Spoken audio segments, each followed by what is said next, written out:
మరికాసేపట్లో కేసీఆర్ తో మాజీ మంత్రి జీవన్ రెడ్డి భేటీ కాబోతున్నారు. ఇప్పటికే ఎర్రవల్లి ఫామ్ హౌస్ కు బయలుదేరిన జీవన్ రెడ్డి కేసీఆర్ తో కీలక సమావేశం నిర్వహించబోతున్నారు. ఈ సమావేశంలో ఆయన బీఆర్ఎస్ లో ఎప్పుడు చేరుతారన్న దానిపై క్లారిటీ రానుంది. ఇక జగిత్యాలలో జీవన్ రెడ్డి భారీ బహిరంగ సభ నిర్వహించే ఛాన్స్ ఉంది. ఆ సభలోనే గులాబీ కండువా కప్పుకునే అవకాశం ఉందని సమాచారం. కేసీఆర్ తో భేటీ తర్వాత ఈ విషయాలపై క్లారిటీ రాబోతుంది. ఇదే అంశానికి సంబంధించిన పూర్తి అప్డేట్స్ మా కరెస్పాండెంట్ సతీష్ అందిస్తారు. సతీష్.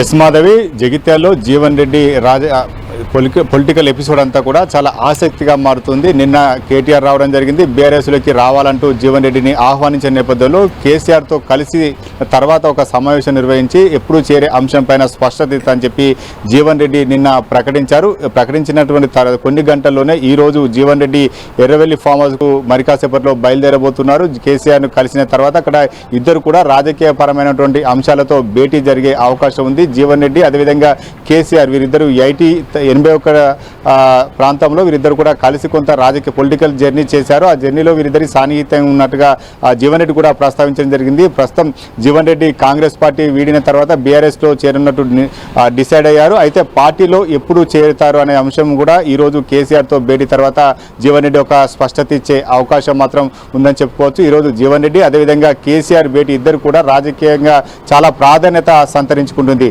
రాజకీయ జగిత్యాల జిల్లాతో పాటు రాష్ట్ర రాజకీయాలు ఇది ఒక కీలకమైనటువంటి మార్పులకు ఒక వేదికగా మారబోతుంది. జీవన్ రెడ్డి పార్టీలో చేరినట్లయితే కొంత బీఆర్ఎస్ కు బలం చేకూరడంతో పాటు ఇటు అధికార పార్టీ నుంచి వచ్చారు కాబట్టి అధికార పార్టీ పైనే తీవ్ర స్థాయిలో ధ్వజమెత్తే అవకాశం ఉంటుంది. ఇటు జీవన్ రెడ్డిని పొలిటికల్ గా అదేవిధంగా పార్టీలో ఎటువంటి ప్రాధాన్యత ఇవ్వాలి, పార్టీలో ఏదైనా పదవి ఇవ్వాలా అనే అంశం పైన కూడా ఇద్దరి మధ్య కొంత చర్చ జరిగే అవకాశం ఉంటుంది. దీంతో పాటు పార్టీలో ఇప్పుడు చేరే అంశం పైన కూడా ఇద్దరి మధ్య ఒక చర్చ జరిగేటువంటి అవకాశం ఉంది. ప్లీనరీ వేదికగా జీవన్ రెడ్డి పార్టీలో చేరతారని చెప్పి ఒక ప్రచారం జరుగుతున్నప్పటికీ జగిత్యాల వేదికగా ఒక భారీ బహిరంగ సభ నిర్వహించాలి. ఆ భారీ బహిరంగ సభ ద్వారానే ఆ పార్టీలో చేరుతారని చెప్పి జీవన్ రెడ్డి యోచిస్తున్నారు. అయితే జగిత్యాల్లో భారీ బహిరంగ సభ పైన ఇంకా కూడా ఒక స్పష్టత రావాల్సి ఉంది. ఎందుకంటే జగిత్యాల వేదికగానే జీవన్ రెడ్డి చాలా కీలకంగా రాజకీయాల్లో కొనసాగారు. అక్కడి నుంచే జీవన్ రెడ్డి తన ప్రస్థానాన్ని కొనసాగించారు కాబట్టి ఇక జగిత్యాల వేదికగానే పార్టీ మారడం అంశం పైన భారీ బహిరంగ సభ నిర్వహించాలని చెప్పి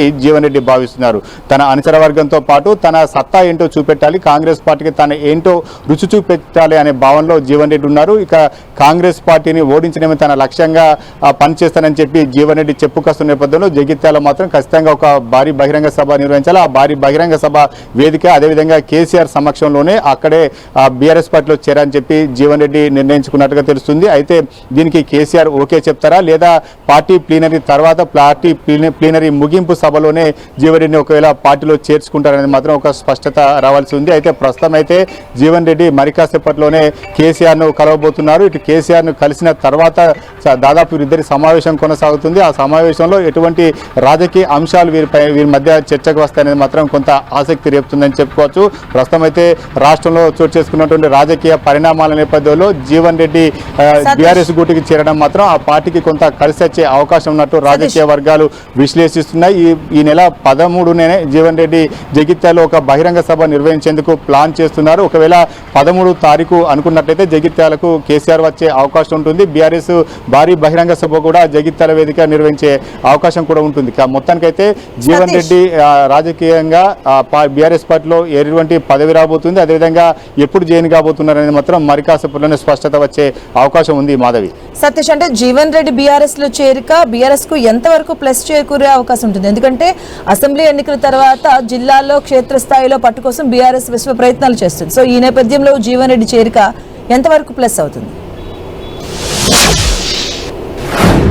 ఎస్, జగిత్యాల్లో జీవన్ రెడ్డి చాలా బలమైన నేత ఉన్నాడు, బలమైన సామాజిక వర్గ నేత కాబట్టి జగిత్యాల జిల్లాలో రాజకీయాలను కూడా చాలా ఏళ్లుగా జీవన్ రెడ్డి కనసన్నలోనే కొనసాగించారు. జీవన్ రెడ్డి ప్రభావం ఇటు జగిత్యాల నియోజకవర్గంతో పాటు ధర్మపురి అదేవిధంగా చొప్పదండి కోరుట్ల ఈ 4 నియోజకవర్గాలతో పాటు వేములవాడ నియోజకవర్గం పైన కూడా కొంత ప్రభావం ఉంటుంది. ఎందుకంటే జీవన్ రెడ్డి కాంగ్రెస్ తరఫున ప్రచారం కొనసాగించారు. ఈ సందర్భంలో ఇటు ధర్మపురి సంబంధించినటువంటి ప్రస్తుతం మంత్రి అడ్లూరు లక్ష్మణ్ కుమార్ గెలుపులో జీవన్ రెడ్డి రెడ్డి చాలా కీలక పాత్ర పోషించారు. ధర్మపురిలో చాలా ప్రచారం నిర్వహించడం జరిగింది. ఇటు చొప్ప నియోజకవర్గంలో ఇటు కొడిమేల కావచ్చు, కొంత తన ప్రభావం ఉన్నటువంటి ప్రాంతాల్లో కూడా చొప్పదంలో కూడా ప్రచారం నిర్వహించడం జరిగింది. ఇక వేములవాడలో కూడా కతలాపూర్ కావచ్చు, మేడిపల్లి కావచ్చు, కొన్ని మండలాలు కూడా జీవన్ రెడ్డి ప్రభావం ఉంటుంది. మొత్తానికైతే జగిత్యాల జిల్లాలో మాత్రం జీవన్ రెడ్డి కొంత బలమైన నాయకుడిగానే చెప్పుకోవచ్చు. రాజకీయంగా కావచ్చు, రేపు నిర్వహించేటువంటి ప్రచారం కావచ్చు, ఇటు ప్రస్తుతం కాంగ్రెస్ పార్టీని టార్గెట్ చేస్తూ జనాల్లోకి బీఆర్ఎస్ ను వాయిస్ వినిపించడంలో జీవన్ రెడ్డి సక్సెస్ అవుతారు. అది కలిసి వస్తుందని చెప్పి